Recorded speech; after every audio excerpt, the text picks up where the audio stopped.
Hi student, GRT के online class में आप लोगों का स्वागत है। और आज की क्लास में सीखने वाले फाइनल अकाउंट के बारे में। ये फाइनल अकाउंट होता क्या है और फाइनल अकाउंट बनाते क्यों हैं और बनाने की क्या बेनिफिट है, वह एक एक करके स्टेप बाय स्टेप जानने वाले हैं, समझने वाले हैं। तो सभी लोग ध्यान देंगे। पहले देखो, आज का हमारा लेसन नंबर 2 है और इसमें हम लोग पढ़ेंगे फाइनल अकाउंट।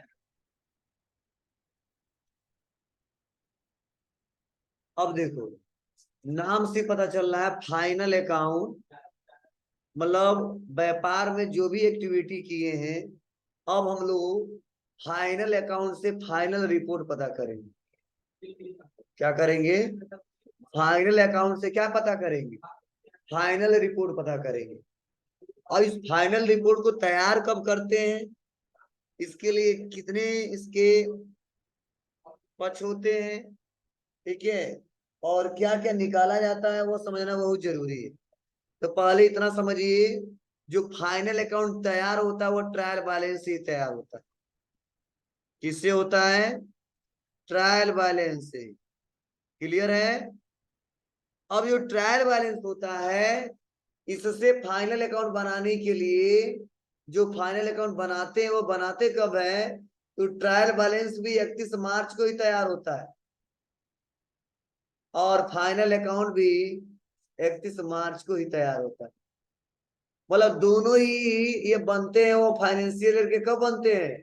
लास्ट में बनाए जाते हैं। लेकिन दोनों में अंतर यही है कि ट्रायल बैलेंस से हम लोग अर्थमेटिकल एक्यूरेसी चेक करते हैं, डेबिट अमाउंट और क्रेडिट अमाउंट शो कराते हैं, दोनों का बैलेंस क्या होना चाहिए? बराबर होना चाहिए।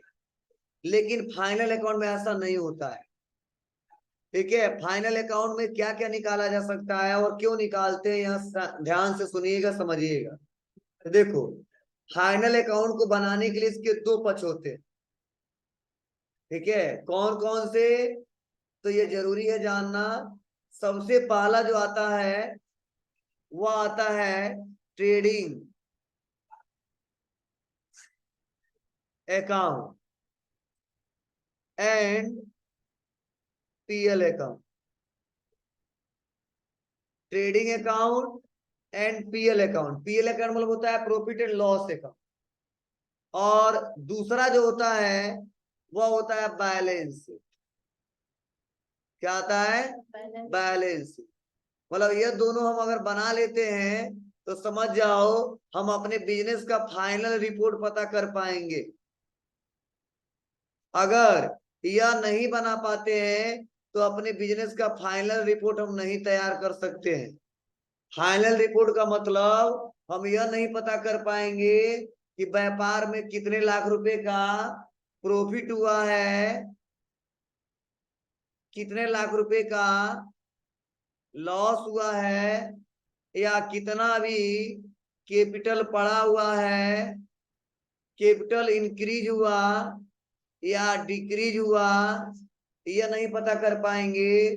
और प्लस व्यापार में कितने का एसेट्स है, संपत्ति, ये भी नहीं पता कर पाएंगे। और व्यापार में कितने का लायबिलिटीज, ये भी नहीं पता कर पाएंगे। मतलब फाइनल अकाउंट बनाने का मेन उद्देश्य होता है कि कितना व्यापार में उस साल प्रॉफिट हुआ है, या प्रॉफिट नहीं हुआ है तो नुकसान हुआ है तो कितना हुआ है, और व्यापार का कैपिटल बढ़ा कि घटा, संपत्ति कितने का है और कर्ज कितने का है। यह सब आइडेंटिफाई जो होता है, वेरीफाई होता है, वह किससे होता है? तो वह हमारा फाइनल अकाउंट से ही होता है। अगर फाइनल अकाउंट नहीं बनाएंगे तो यह रिपोर्ट हम पता नहीं कर पाएंगे। मतलब व्यापार को लंबे समय तक चलाना है कि नहीं चलाना है, व्यापार हेल्दी या अनहेल्दी है, ये सब जो ज्ञान हमको मिलता है, ये जो इंफॉर्मेशन मिलता है, वह इंफॉर्मेशन किससे मिलता है? फाइनल अकाउंट से ही मिलता है। तो वही आज के क्लासेस में हम लोग एक एक करके डिस्कस करने वाले हैं और समझने वाले हैं। तो चलिए थोड़ा पढ़ते हैं और इसको समझते हैं कि फर्स्ट में क्या बनाएंगे और सेकंड में क्या बनाएंगे और थर्ड में क्या बनाएंगे। तो देखो बताया जा रहा है कि फाइनल अकाउंट एक ऐसे स्टेटमेंट होते हैं, फाइनल अकाउंट एक ऐसे स्टेटमेंट होते हैं जो फाइनेंशियल ईयर के कब बनाए जाते हैं, लास्ट में बनाया जाता है, जो किसी बिजनेस के फाइनल रिजल्ट को फाइनेंशियल टर्म्स में दर्शाता है। ठीक है, किसी भी बिजनेस के फाइनल रिजल्ट के दो पक्ष होते हैं, पहला trading and profit and loss account, दूसरा बैलेंस शीट। मतलब फाइनल अकाउंट बनाने के लिए पहले तो आपको बनाना पड़ेगा ट्रेडिंग, उसके बाद से बनेगा इसी में पीयर, और यह जब दोनों बन जाएगा तो सेकेंड नंबर पे बनेगा बैलेंस शीट। तब हम फाइनल अकाउंट सही से फाइनल रिपोर्ट दे पाएंगे, अन्यथा नहीं दे पाएंगे। सुना रहा है? बोलो क्या सुनाया? मतलब हम व्यापार को 1 अप्रैल से लेके 31 मार्च तक चला रहे हैं।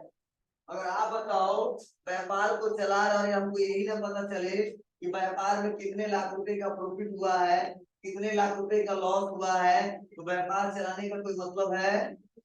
बोलिए नहीं। ये भी ना पता चले कितने का एसेट्स है। हेलो। हाँ।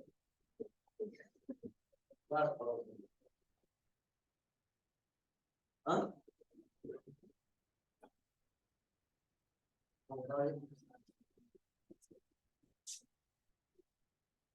रुको।